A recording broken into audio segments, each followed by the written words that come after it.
Mallory-Weiss syndrome. Mallory-Weiss syndrome is characterized by a non-penetrating mucosal tear at the gastroesophageal junction, considered to arise from events that suddenly raise transabdominal pressure such as lifting, retching, or vomiting. Alcoholism is a very strong predisposing factor. Mallory-Weiss syndrome accounts for approximately 5% of cases of upper gastrointestinal bleeding. Risk factors. Precipitating factors include retching, vomiting, hiccuping, coughing, straining, blunt abdominal trauma, and cardiopulmonary resuscitation.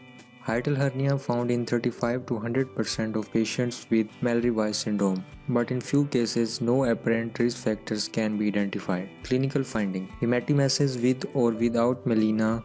Hematemesis is present in 85% of patients. Specific physical findings are generally not present. However, physical findings related to rate and degree of GI bleed include tachycardia, hypotension, orthostatic changes, and overt shock may be evident. Diagnosis: endoscopy is a procedure of choice for diagnosis and therapy of Mallory-Weiss syndrome. Upper endoscopy should be performed after patient has been appropriately resuscitated. Diagnosis is established by identifying a 0.5 to 4 cm linear mucosal tear, usually located either at the gastroesophageal junction or more commonly just below the junction in the gastric mucosa. Now, differential diagnosis. Other causes of upper GI hemorrhage are found in over 35% of patients with Mallory-Weiss tears include peptic ulcer disease, erosive gastritis, arteriovenous malformation, esophageal varices.